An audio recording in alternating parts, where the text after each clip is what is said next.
C'est une semaine spéciale et nous parlons de l'ultime pour nous tous. Où allons-nous après notre mort?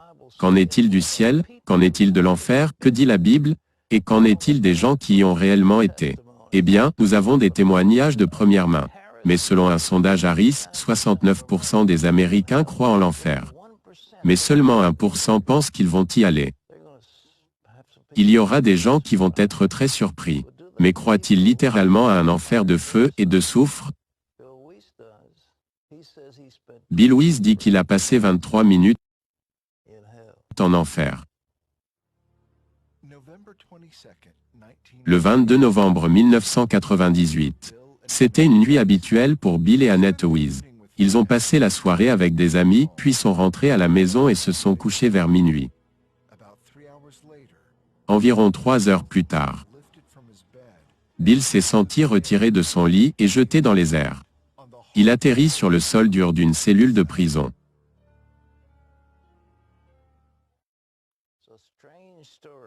Une histoire étrange qu'il raconte dans un livre intitulé « 23 questions sur l'enfer » et aussi 23 minutes en enfer.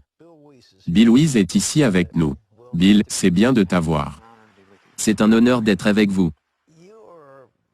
Tu es plus beaucoup qu'un membre nominal de l'Église, tu es plus qu'un simple membre. Tu y consacres du temps. Pendant 41 ans, j'ai été impliqué dans le ministère des églises. Avant que cette chose ne t'arrive. Tu dormais? Oui. Nous sommes allés à une réunion de prière. Revenu à la maison, comme toute autre nuit normale. Et je me suis levé à 3 heures du matin pour prendre un verre d'eau. Et tout à coup j'ai été retiré de mon corps. Comme être aspiré hors de votre corps. Et je me suis retrouvé tombant dans les airs. Et j'ai atterri dans cette cellule de prison réelle, en enfer. Murs taillés, rugueux. Prison sale, avec barres puantes, comme un cachot. C'était une expérience hors du corps, c'était une vision. Ok. Je n'en ai jamais eu de telle avant, d'aucune manière. C'était en fait une cellule de prison, et il y avait de ces créatures démoniaques dans cette cellule. Oh, comme? Avec des apparences de reptiles, avec des bosses et des écailles sur tout leur corps. 2 en particulier mesuraient environ 3 ou 4 mètres de haut. J'ai des références bibliques écritures pour ça, mais... Cela ressemblait-il à ce que tu as déjà vu en photo? Oui, il y a des représentations qui sont assez précises. L'une d'elles est dans le témoignage de Kenneth Hagin que l'église de Joe Austin a montré. Au sujet d'un démon qu'il a vu. Qu'est-ce qu'ils t'ont fait? Où ont-ils fait? Premièrement, ils blasphémaient et maudissaient Dieu. Et avaient une haine extrême pour Dieu. Ils étaient déformés, tordus, des créatures grotesques. Et ensuite ils ont dirigé cette haine contre moi. Je me suis demandé pourquoi? Qu'est-ce que j'ai fait contre eux? Mais un m'a pris et m'a jeté contre le mur avec une force énorme. Je me suis effondré sur le sol. J'ai senti mes os se briser. L'autre a enfoncé ses griffes dans ma poitrine, a déchiré ouvertement la chair. Vous avez un corps en enfer, mais il peut résister à ce tourment. Et il n'avait absolument aucune pitié. Une haine extrême pour Dieu et pour l'homme.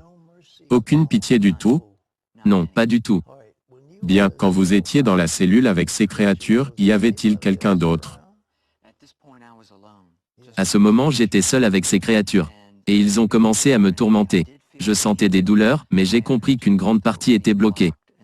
Et le Seigneur m'a expliqué plus tard que je devais sentir un peu ces douleurs afin de pouvoir rapporter aux gens. Ce n'est pas métaphorique ou allégorique. Ce n'est pas un état d'esprit. C'est littéralement une vraie douleur que tu vas ressentir en enfer. Qu'en est-il de l'étang de feu? Y a-t-il eu du feu quelque part? Oui, j'ai été sorti de la cellule et j'ai été placé à côté de ce grand gouffre de feu. Ce gouffre n'était pas l'étang de feu dont parle Apocalypse chapitre 20, versets 13 à 15. Mais l'enfer actuel. Et ce gouffre était comme un énorme capuchon, un trou dans le sol. Avec des flammes faisant rage très haut, dans cette caverne ouverte. Et encore une fois, ce n'était pas métaphorique ou allégorique, mais de vraies flammes au sens littéral. Et Pat, c'est là que je pouvais voir des gens. Il y avait des gens littéralement à l'intérieur de ce gouffre, en train de brûler. C'est la vue la plus horrible. De voir une personne en train de brûler de feu et crier. Les cris étaient si forts. Des millions de personnes, criant de tous leurs poumons. Que disait-il? Rien. Ils ne disaient rien, ils criaient. agonisait. Il n'y a pas de conversation. Tu n'es pas avec des gens. Tu es isolé et séparé. Et les démons tourmentaient les gens. Vous n'avez aucune conversation. Les odeurs sont si nauséabondes et putrides. Les plus dégoûtantes odeurs. Et vous respirez en fait du soufre. Et le soufre qui brûle est en fait toxique. Alors je me suis demandé comment pouvait-il être vivant en respirant cet air toxique et continuer à vivre? Il n'y a pas assez d'air pour respirer non plus. Ce gaz était ce tout petit peu d'oxygène. Qu'en est-il de l'eau? Il n'y a pas d'eau? Il n'y a pas une seule goutte d'eau. J'avais tellement soif. Juste une goutte aurait été si précieux. Comme l'homme riche dans Luc chapitre 16. Mais tu ne reçois pas cette goutte. Cet homme riche était toujours en attente de cette goutte. Vous savez, on pense que ces gens vont expirer, qu'ils vont mourir. Mais apparemment ils ne peuvent pas mourir. Le corps dont vous êtes équipé en enfer, vous l'avez pour toujours. Parce que, vous savez que nous avons été créés comme des êtres éternels à l'image de Dieu. Et donc notre âme est éternelle. Elle ne mourra pas. Comme le buisson ardent, il brûlait et n'était pas consumé. C'est quelque chose de ce genre en enfer avec votre corps. Il peut résister à ces tourments. Vous voulez mourir. Je voulais mourir, mais vous ne le pouvez pas. Oui, vous savez, c'est la chose la plus horrible quand on y pense. Juste penser qu'il n'y a pas de fin. Qu'il n'y a pas de fin. Bien Pat, c'est la partie la plus horrible. Quand j'ai compris que je n'en sortirai jamais, jamais, et de savoir que tu seras là pour l'éternité, sans espoir. Tu sais, Ésaïe 38 verset 18 dit, « Ceux qui descendent dans la fosse ne peuvent pas espérer en cette vérité. » Tu n'as pas d'espoir pour Jésus parce que c'est trop tard pour eux. La décision est finale, et c'est vraiment le pire, sachant que vous n'en sortirez jamais. Vous savez, cela peine le cœur des gens. J'espère que les gens qui écoutent votre témoignage comprendront ce que c'est. Il n'y a rien de plus horrible pour vous quand vous n'avez aucun espoir, aucun avenir, rien. Sauf des douleurs et tourments constants, pour toujours. C'est la chose la plus horrible que la pensée des gens ne puisse même pas imaginer. Les horreurs de l'enfer, votre esprit ne peut même pas y aller. Une seule de ces choses vous tuerait. Et l'obscurité, j'ai pu voir un tout petit peu à travers les flammes. Mais l'obscurité est juste consumante. Même un peu de la lumière des flammes est si sombre que vous pouvez réellement sentir l'obscurité. Exode 10 verset 21 parle d'une obscurité qui peut être touchée. Donc ce n'est pas une exagération. Parce qu'il y a tellement de mal et de méchanceté dans cet endroit. Il n'y a aucun amour d'aucune sorte. Vous comprenez que vous n'allez jamais être sauvé. Il n'y a pas d'ange pour vous protéger. Il n'y a personne à qui parler, vous n'allez pas sortir de là. Personne à qui parler. Il n'y a aucune amitié, rencontre. Aucun. Vous n'aurez aucune rencontre. Les gens pensent qu'ils verront beaucoup de leurs copains en enfer. Ça ne sera pas de cette façon. Tu es seul. Tu es seul pour toujours? Pour toujours. Et c'est pourquoi les gens ont besoin de savoir à quel point c'est important la décision que nous prenons dans la vie-ci. Vous savez que nous servons un Dieu aimant. Il ne veut pas qu'aucun aille dans cet endroit, qui a été fait pour le diable et ses anges, non pas pour l'homme. Mais l'homme y ira parce que Dieu aime tellement l'homme qu'il lui a donné la pleine liberté de choisir. Vous savez ce qu'il a dit, tes propres paroles te condamneront. As-tu finalement crié à Jésus? Comment es-tu sorti de là? Bien, quand je regardais tout ce tourment et les gens qui brûlaient dans le feu, j'ai commencé à être soulevé à travers ce tunnel. Et c'est là que cette lumière brillante est apparue. Soudainement il eut cette lumière brillante. Je savais immédiatement qui c'était. Je n'ai pas vu son visage. Mais j'ai vu le contour d'un homme, debout dans cette lumière sainte pure. Une lumière que j'ai jamais vue. Et j'ai immédiatement su qui c'était. Et j'ai crié son nom Jésus. Et il a dit je suis. Je me suis effondré à ses pieds. Je ne sais pas si j'étais mort. Mais il m'a touché, et quand je suis revenu à moi, j'ai commencé à avoir des pensées, et il répondait à mes pensées. Et c'était beaucoup de réflexions. Je n'ai pas le temps de les passer toutes ici. Mais oui, je pensais, Seigneur, pourquoi m'as-tu envoyé dans cet endroit affreux? Il répondit que beaucoup de personnes ne croient pas que l'enfer soit réel. Il dit, même certains de mon propre peuple ne croient pas que l'enfer existe. Cette déclaration m'a surpris, parce que je pensais que tous les chrétiens croyaient en l'enfer. Mais beaucoup d'entre eux ne le croient pas. Ils croient à l'annihilationnisme, ou à l'universalisme, ou au sommeil de l'âme. Jésus a dit dans Matthieu 25 verset 46. Et ceux-ci iront pour la vie éternelle, et ceux-ci au châtiment éternel. C'est le même mot éternel qui est utilisé. Autant le ciel est éternel, autant l'est l'enfer. C'est un endroit, mais certains chrétiens disent que ce n'est pas un endroit. C'est un endroit géographique réel. J'ai compris que j'étais au fond de la terre. J'ai compris qu'il y avait différents niveaux de tourment et degrés de punition. Rappelez-vous que Jésus a dit, vous recevrez une plus grande condamnation. Il y en a des moindres. Mais le point est qu'il n'y a pas de niveau confortable en enfer. Ils sont tous horribles, au-delà de ce qu'on peut imaginer. Avez-vous découvert pourquoi le Seigneur a envoyé ces gens en enfer? Pourquoi ils sont allés en enfer? Ils sont allés en enfer parce qu'ils ont refusé Jésus comme leur sauveur personnel. Oui, ils avaient le choix dans la vie et ils l'ont rejeté. Même si Dieu s'offre aux gens tout au long de leur vie, les gens de leur propre chef le rejettent. La seule façon de connaître Jésus-Christ est de se repentir de vos péchés. Et si vous ne le faites pas, vous vous retrouverez dans cet endroit. Et qu'importe comment vous avez été élevé. Si vous ne connaissez pas Jésus-Christ, vous vous retrouverez dans cet endroit pour toute l'éternité. Cela est horrible à contempler. Ça l'est. C'est horrible. C'est horrible. C'est la chose la plus horrible. C'est pourquoi Dieu veut que nous, chrétiens, partagions l'évangile. Et il ne veut qu'aucun aille dans cet endroit. Il pleure quand il voit des gens tomber dans ce tunnel dont nous sommes sortis. Cela le peine de voir des gens aller en enfer. Mais encore une fois, parce qu'il aime l'homme, il lui donne la liberté de choix. Il vous dit clairement comment rester à l'écart. Vous savez, Apocalypse 21 verset 8 dit que tous les non-croyants auront leur part dans les temps de feu. Il nous dit donc si vous ne croyez pas en ma parole, vous finirez là. Donc c'est leur propre parole qui les condamne.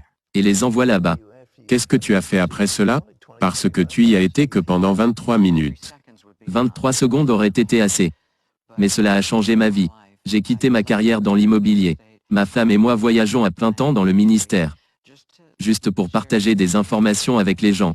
Vous savez, ce n'est pas un message de condamnation. C'est simplement un message d'avertissement. Et j'explique aux gens que ce n'est pas important de croire en mon expérience. Ce qui est important, c'est qu'ils vérifient ce que la parole de Dieu dit. Avez-vous identifié pourquoi vous avez été choisi pour aller là-bas? J'étais le moins probable. Je n'étais pas un Billy Graham. J'étais juste un courtier immobilier, faisant son travail. J'avais ma propre entreprise. Je suis une personne conservatrice. Je ne me sentais pas à l'aise de partager cette expérience. Mais le Seigneur me demande de la partager. Et maintenant l'inconfort ne me dérange guère. Parce que si une personne peut être amenée aux Écritures. Étiez-vous terrifié quand vous avez été enlevé de votre corps? Étiez-vous terrifié? J'étais terrifié au-delà de ce que je peux expliquer. Et je suis une personne calme de nature et je sais quelque chose au sujet de la peur. J'ai été attaqué par un requin-tigre de 3 mètres, tiré sous l'eau quand je surfais. Et il a attrapé ma jambe. Et donc cette peur que j'ai éprouvée est pâle en comparaison de ce que vous ressentez en enfer. Ils ne sont même pas comparables. Il n'y avait aucune fin à cela. Aucune fin. Aucune fin. Dieu te bénisse. Mesdames et messieurs, ce livre, 23 minutes en enfer, vous pouvez l'obtenir. Il est disponible. Laissez-moi vous poser une question. Il y avait un homme riche qui a dit, « Que diriez-vous de renvoyer quelqu'un pour dire à mes frères ?» Et Abraham a répondu qu'ils ont Moïse et les prophètes. S'ils ne les croient pas, ils ne nous croiront pas, même si quelqu'un ressuscitait d'entre les morts. Mes amis, croyez-vous ce que cet homme a dit? C'est dans la Bible. Encore, et encore, encore, des gens y ont été, ils l'ont vu et ils sont venus vous avertir et dire que vous ne voudriez même pas y aller. Je veux dire que c'est horrible que je ne peux imaginer. La pensée qu'il n'y aura jamais de fin à cela. Pour toujours et à jamais, les temps de feu. Pour toujours et à jamais, c'est ce que la Bible dit. Sans fin. Vous avez un corps qui ne peut pas mourir. Tu veux mourir mais tu ne peux pas mourir. Et Bill est ici et nous dit ce qui lui est arrivé. Pourquoi Dieu l'a choisi? Il ne sait pas. Personne d'entre nous ne le sait. Mais il n'a pas fait ce choix. Et il a vécu quelque chose, les horreurs de cet endroit. Je vous demande ceci. Je vous offre en ce moment un moyen de sortir de cela. Afin que lorsque vous mourrez, vous n'irez pas en enfer. Vous irez au paradis. Vous serez au paradis avec Jésus. Il l'a dit au voleur sur la croix. Aujourd'hui même, tu seras avec moi au paradis. Non pas tu seras avec moi en enfer, mais tu seras avec moi au paradis. Parce qu'il a dit, Seigneur, souviens-toi de moi quand tu entreras dans ton royaume. Choisirez-vous la vie? Choisirez-vous la vie alors que Dieu vous parle en ce moment? Priez avec moi. Seigneur Jésus-Christ, je sais que tu es mort pour prendre sur toi la peine pour tous les péchés que j'ai commis.